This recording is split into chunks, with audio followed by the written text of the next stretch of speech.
Que diriez-vous si je vous disais que la musique la plus dangereuse au monde ne ressemble pas à ça?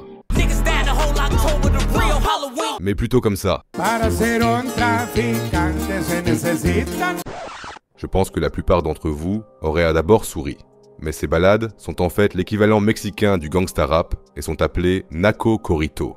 Il s'agit de ballades écrites pour de vrais chefs de cartel de la drogue, financés par ces derniers et qui dépeignent sans pitié le monde souterrain du Mexique. Au fil des ans, des dizaines d'artistes ont perdu la vie à cause de leur étroite collaboration avec les cartels, si bien que la musique Narco Corrido a été pendant un certain temps le genre musical le plus sanglant au monde. Narco corridos known for their violent lyrics. Drug ballads known as narco corridos.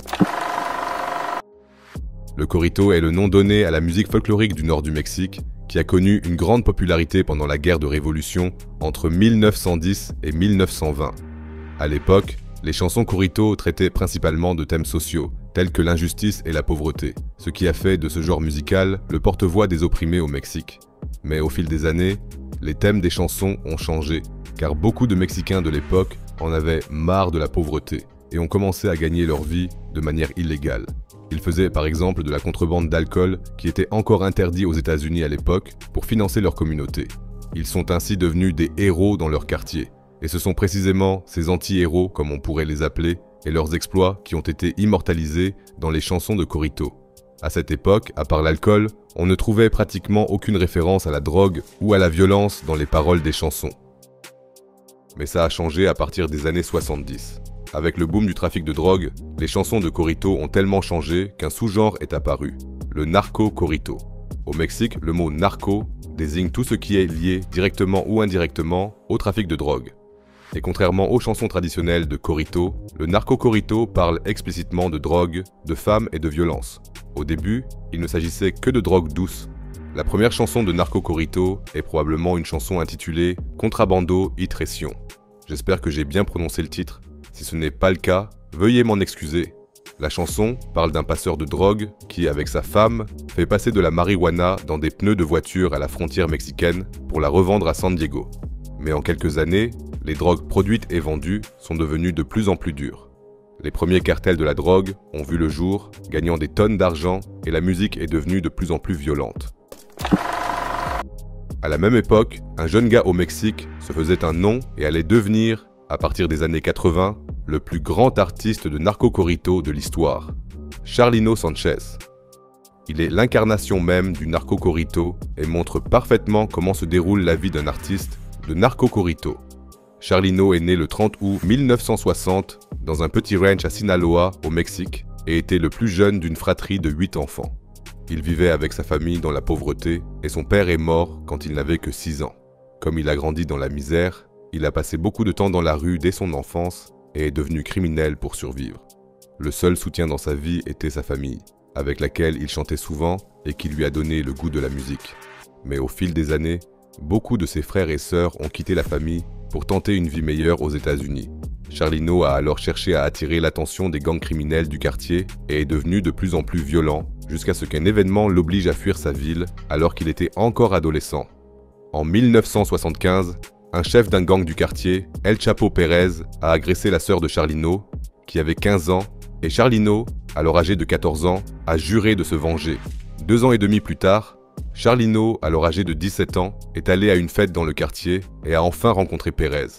Charlino s'est immédiatement dirigé vers Pérez, a sorti son arme et lui a tiré dans la tête sans dire un mot. Bien sûr, il a été vu par beaucoup de gens, il a donc été poursuivi par la police et le gang de Pérez et a finalement dû fuir le Mexique. Il s'est d'abord réfugié à Tijuana pour se faire un peu d'argent, puis il a pris l'avion pour Los Angeles, où son frère aîné, Armando, l'attendait déjà. À l'époque, son frère faisait déjà passer clandestinement des gens à la frontière, ce qui a permis à Charlino de replonger très vite dans le milieu criminel. Il vendait de petites quantités de drogue, faisait plein de boulots différents et s'est même marié avec une femme avec qui il a eu 3 enfants. Mais le bonheur n'a pas duré longtemps, car en 1984, son frère a été tué dans un hôtel à Tijuana. À cause de ce coup dur, Charlino, qui n'avait chanté que pendant son enfance, a écrit sa première ballade sur son frère. Quelques mois après la mort de son frère, Charlino s'est retrouvé en prison pendant quelques mois, où il a commencé à écrire des chansons pour ses codétenus.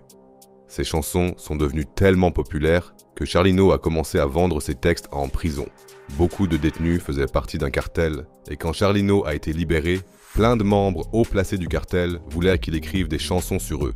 Dans ces chansons, il devait parler des actes horribles du cartel, tout en montrant leur vie de luxe pour recruter plus de membres. Au début, il écrivait des chansons pour des chanteurs qui avaient une meilleure voix que lui, mais aucun d'entre eux ne sonnait authentique. Il a donc commencé à chanter lui-même et est devenu de plus en plus connu au fil des mois.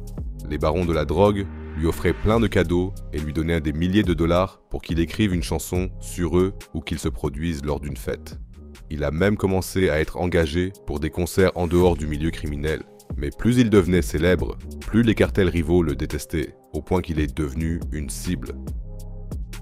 Le 25 janvier 1992, Charlino se produit dans un club de Coachella devant environ 400 fans.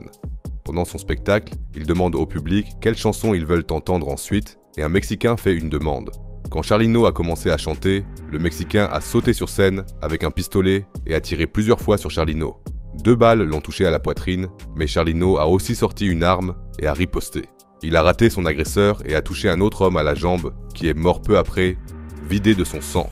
7 personnes ont été blessées dans la fusillade, et l'agresseur a finalement été plaqué au sol et tué d'1 balle dans la tête avec son propre pistolet. Miraculeusement, Charlino et l'agresseur ont tous deux survécu. Charlino a pu quitter l'hôpital après 11 jours et n'a jamais été inculpé pour légitime défense. L'agresseur, lui, a été condamné à la prison à vie. Cet événement a rendu Charlino encore plus célèbre et plus demandé. Et même si la plupart des gens n'auraient jamais remis les pieds sur scène après un tel incident, Charlino a continué, ce qui a finalement causé sa perte. Le 15 mai 1992, seulement 4 mois après l'agression, Charlino s'est envolé pour le Mexique pour se produire sur scène. Beaucoup de gens ont essayé de l'en empêcher, mais Charlino n'a pas changé d'avis et est monté sur scène. Pendant son spectacle, un mec dans le public lui a passé un bout de papier. On ne sait toujours pas ce qu'il y avait écrit, mais beaucoup disent que c'était une menace de mort et qu'on demandait à Charlino d'arrêter de chanter et de se barrer. Mais Charlino a juste essuyé la sueur de son front et a continué son show.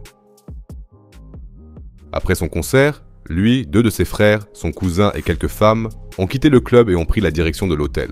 En chemin, ils ont été arrêtés par un groupe d'hommes armés à bord de camions. Certains d'entre eux avaient un badge de police et ont dit que Charlino devait les suivre, car leur chef voulait le voir. Charlino est donc monté dans l'un des camions et est parti avec les soi-disant policiers. Le lendemain, 2 fermiers ont trouvé le corps sans vie de Charlino. Il avait les yeux bandés, les mains liées et avait reçu 2 balles dans la nuque. Selon les rumeurs, le tueur était un tueur à gages du cartel de Sinaloa appelé Gonzalo Arullo. Mais officiellement, le meurtre n'a toujours pas été élucidé à ce jour. Quand Charlino est mort, un de ses fils, Aiden, avait seulement 8 ans et a suivi les traces de son père à 11 ans. Il a sorti de la musique qui n'avait rien à voir avec la violence et, comme il était le fils de Charlino, il est vite devenu célèbre. Malheureusement, il a aussi perdu la vie à 19 ans quand un pneu de sa voiture a éclaté et qu'il a eu un accident mortel.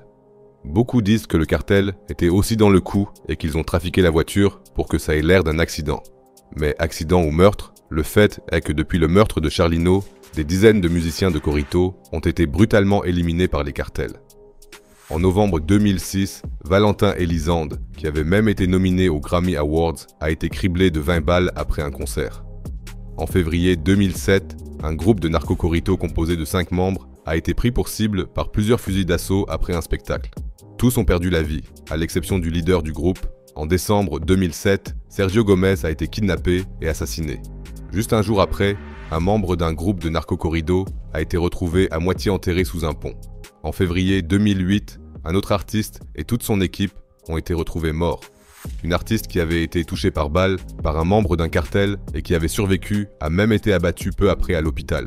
Et je pourrais continuer comme ça pendant des heures. Dès que tu as le moindre lien avec un artiste de narco-corrido, ta vie est automatiquement en danger.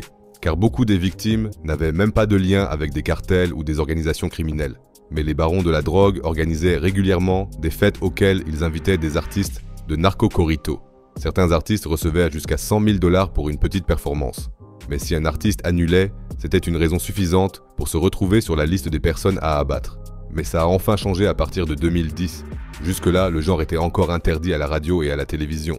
Mais aujourd'hui, les chansons sont tellement demandées que le gouvernement ne censure que certaines chansons et certains mots, de sorte que la musique narco-corrido passe à la radio et à la télévision et est devenue mainstream. Ça a permis aux artistes de se lancer sans dépendre des cartels de la drogue. Et des artistes comme Geraldo Ortiz sont devenus des mégastars, ont gagné des Grammys et sont connus dans le monde entier. Ces artistes ont à leur tour inspiré la nouvelle génération de musique narco-corrido qui compte aujourd'hui des millions de vues sur YouTube. Heureusement, il n'y a plus autant de morts qu'à l'époque, mais tous les artistes d'aujourd'hui connaissent et apprécient l'histoire de gens comme Charlino Sanchez qui leur ont ouvert la voie. Qu'ils reposent en paix. Qu'en pensez-vous de ce sujet controversé? N'hésitez pas à me laisser vos commentaires. Prenez soin de vous et à bientôt pour la prochaine vidéo.